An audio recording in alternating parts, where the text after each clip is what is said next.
Hey guys, Ryan at Riverside Marine here. We're going to go over some solar bottoms. So a lot of people ask me kind of what's the difference between the bottoms between a Strela and a Superjet.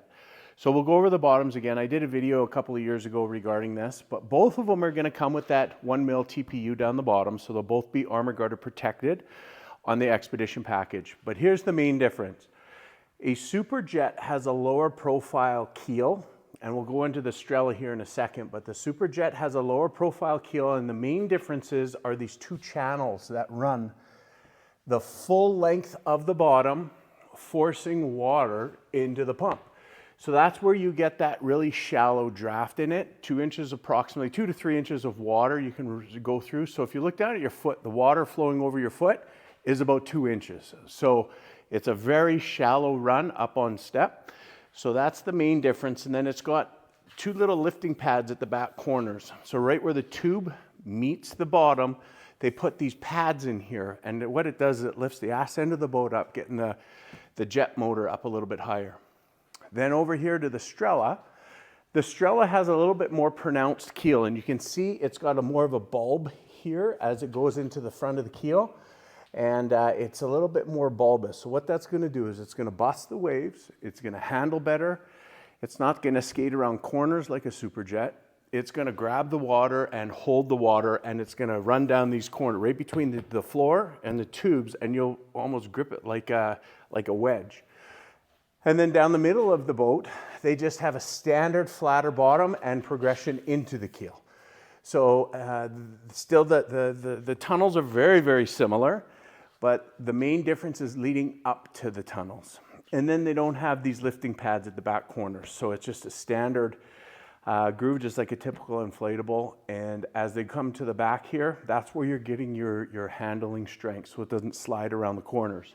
Whereas this one's gonna slide over top of the water a little bit more and keep it higher in the water. So that's the main difference between a Solar Superjet and a Solar Strela.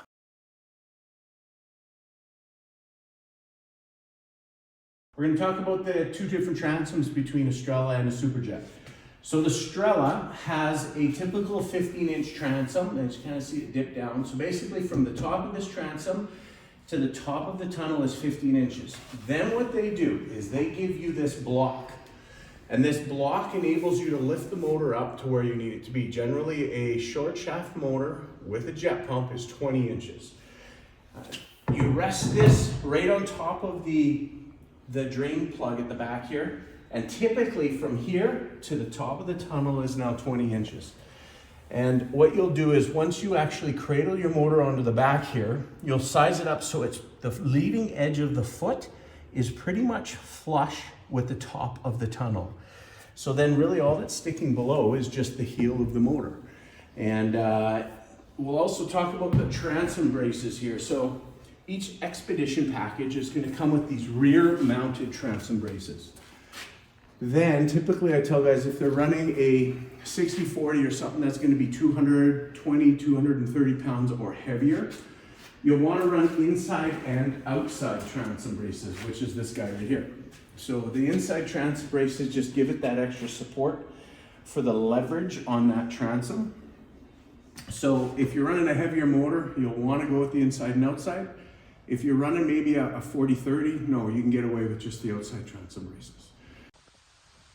Okay, and here's the Superjet tunnel. This is a 470 Superjet Expedition. So the Superjet is going to have a 20-inch transom already built up as not a one-piece. There is a two-piece here.